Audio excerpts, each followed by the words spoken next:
अच्छा जी, स्टोइक आए हैं, स्टोइक को लेते हैं। स्टोइक जी। जी सर, क्या हाल है यार? आप मुझे बड़ी जल्दी ले लेते हैं। अच्छा, एक मैंने थोड़ा सा एक टॉपिक पे बात करनी थी कि मैं एक इंटरेस्टिंग मुझे एक argument recently I came across a very interesting argument, तो मैंने सोचा आप लोगों से भी शेयर करूं। वो ये है कि आप किसी भी कोर्ट ऑफ लॉ में अगर जाते हैं, लेट्स से कि किसी ने कोई क्राइम किया और वो बंदा को कोर्ट ऑफ लॉ में प्रेजेंट किया जाता है, ठीक है, चोरी हो सकती है, व्हाटएवर जो भी। तो वो अगर जज के सामने जाके ये कहे कि जी ठीक है, चोरी तो मैंने की, लेकिन देखो मैं इतने लंगर खाने भी चला रहा हूँ, मैं इतने लोगों की हेल्प भी कर रहा हूँ, तो जज उसको कहेगा भाई तू पागल तो नहीं है? जो जिस चीज के लिए तुम्हें प्रोसिक्यूट किया जा रहा है, तुम्हें जवाब उस चीज का देना है। तुम 100 अच्छे काम करते रहो, उससे कोई फर्क नहीं पड़ता। अब मैं ये एग्जाम्पल इसलिए ड्रॉ कर रहा हूँ क्योंकि क्यामत वाले दिन बेसिकली अल्लाह का इंसाफ इस तरह का है कि वहां पे बनना है तराजू, और उसके अंदर एक तरफ आपकी गुड डीड्स और एक तरफ आपकी बैड डीड्स, और जिसका पलड़ा भारी होगा, ठीक है, वो स्कॉट फ्री जो है वो मतलब वो जन्नत में चला जाएगा। तो ये तो एज अ कॉन्सेप्ट भी थोड़ा सा प्रॉब्लमेटिक है कि आप मक्के मदीने जाके हज कर लो, रियाजुल जन्ना में नमाजें पढ़ लो, तो आपको क्लीन स्लेट मिल जाएगी क्योंकि आपने क्राइम्स तो कमिट किए हैं।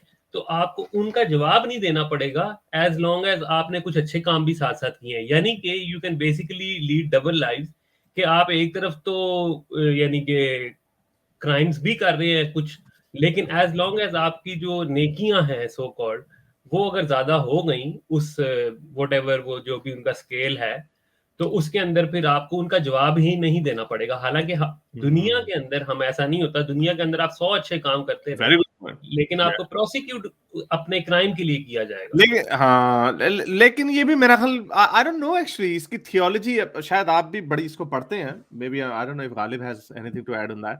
लेकिन हम ये भी सुनते हैं, अब मुझे नहीं पता कि ऑब्वियसली ये जो मुहद्दिसीन और ये जो फिक वाले लोग हैं, they might have some sort of statement on this, कि अगर वाकई उसने उसके 49 किलो गुनाह है और 51 किलो अच्छे काम है, तो पलड़ा थोड़ा उधर भारी हो गया अच्छे कामों की तरफ, तो चलो जी आ जाओ लाइन में। इज इट लाइक दैट, या इज इट वो जो 49 आपने गंदे काम किए पहले उनकी सजा जेल में जहन्नुम में नहीं, डालेंगे सदा फिर आएंगे? सदा वाला नहीं है ना, क्योंकि आपने शायद आपने भी, आई एम श्योर, ये बचपन में हमने तो काफी इस तरह की स्टोरी सुनी हुई है कि एक लेकिन बंदा मैंने उसको होगा। कंफर्म नहीं किया, सुना हुआ तो है मैंने ये, हाँ, लेकिन मैंने इसको कंफर्म नहीं किया किसी चले मैं से। इस पे नेक्स्ट टाइम सोर्सेज भी ले आऊंगा, यानी कि रेफरेंसेस भी ले नहीं, लेकिन आऊंगा। अगर आपने पढ़ा है, अगर आपको, हाँ, अगर if you are confident then obviously will add this नहीं, इन मैं दैट। कॉन्फिडेंस कॉन्फिडेंस इस तरह से हूं क्योंकि कुरान के अंदर स्केल्स का यानी कि तराजू यूज हुआ हुआ है कि जिनका तराजू नेकियों का भारी होगा वो आगे हाँ, चले जाएंगे। तो ये कॉन्सेप्ट तो है, इसके बारे में तो श्योर हूं मैं आपको रेफरेंस बाद में भेज दूंगा, लेकिन इसके हाँ, बारे नहीं में वो तो मैं मैंने भी श्योर पढ़ा हुआ, नहीं वो मैंने भी हूं। पढ़ा हुआ, लेकिन ये भी कहा जाता है ना कि पहले बुरे कामों के आपको सजा जहन्नुम में थोड़ी बहुत मिल जाएगी, you know, like after bye फिर बाइज्जत बरी हो जाएंगे। नहीं, I'm वो actually वो convinced of उन लोगों के लिए है जो उनका नेकियों का पलड़ा भारी नहीं हो पाएगा, और वो फिर आपने गुनाहों की सजा काट के कुछ अरसे बाद जो है वो ओके, आई जन्नत में थिंक, जा सकते हैं। क्योंकि वो मुसलमान थे, उन्होंने कलमा गो थे, इसलिए हाँ दे कल विल इवेंचुअली। हाँ बिल्कुल, वो ओके, कलमा गो। That's a very good point. आपको वैसे ना, let's do some research on that, और आप इसके थोड़े रेफरेंसेस भी लाइएगा, वी विल मेक अ हाँ, प्रॉपर इसको वीडियो डीप और मुफ्तियों को और इंजीनियर्स आपको फकी देंगे, फकी क्या ख्याल फकी है? देंगे। हाँ, तो फकी। हाँ, तो मेन जो बात है वो ये है कि दुनिया में नेकियां भी कैसे होती हैं। गरीब तो कुर्बानी नहीं कर सकता, कुर्बानी एक नेकी है। मस्जिद नबी में आप एक नमाज पढ़ें तो पता नहीं कितनी लाख नमाजों के बराबर होती है। तो एक डिसएडवांटेज तो उनको ही मिला ना, वो 1 लाख नमाजें उधर पढ़ रहा है रोज की, और आप इधर जो है ना वो एक नमाज ही पढ़ रहे हैं। फिर हज जो है वो अमीर आदमी कर सकता है, सही है, हज अमीर आदमी कर सकता है, गरीब कैसे करेगा? पुराने जमाने में तो इससे भी इम्पॉसिबल था गरीब के लिए। आज के तो फिर वो कोई कर लेता, पुराने जमाने में तो पॉसिबल ही नहीं था। तो वो तो मसला ये है कि नेकियों का, और इस्लाम में नेकियों का जो वो है ना, वो बड़ा वेल डिफाइंड है कि आपने गरीब को खाना खिलाया तो ऐसे हो जाएगा।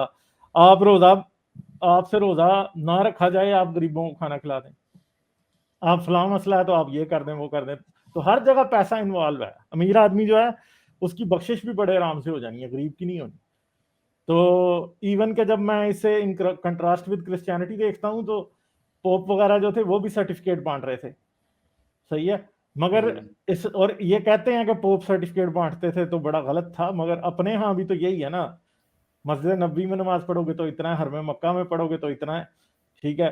हज पे जाओगे तो इतना सवाब है, उम्रा करोगे तो इतना सवाब है। अब गरीब आदमी तो नहीं कर सकता ये काम सारे, तो उस दिन वहां पे अमीर आदमी कत्ल भी कर लेगा तो उसका पलड़ा जो है वो जो है नेकियों वाला भारी इसलिए हो जाएगा कि उसने पैसे खर्च के नेकियां खरीद ली हैं और गरीब आदमी नहीं खरीद सकता।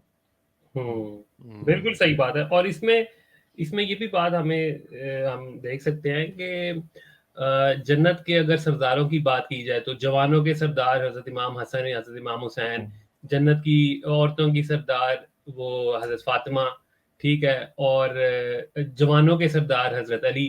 तो यानी कि ये भी पूरा सारा कुछ यानी कि काफी घर के अंदर ही सारा मामला चल रहा है। कोई ये नहीं है कि अपनी डीड्स की वजह से कोई गरीब आदमी, कोई हजरत बिलाल जो है वो उन्होंने इतने कोड़े खाए, इतना उन पे जुल्म हुआ सिर्फ इस्लाम लाने की वजह से, तो उनको तो कोई सरदारी, उनको तो कोई मेरा हाल मिनिस्ट्री भी नहीं मिली के अंदर। तो ये मेरे इस नेक काम को जारी रखने के लिए मुझे पेपैल या पेट्रियन पे जरूर सपोर्ट कीजिए ताकि मैं अपना पैगाम ज़्यादा से ज़्यादा लोगों तक पहुंचा सकूं।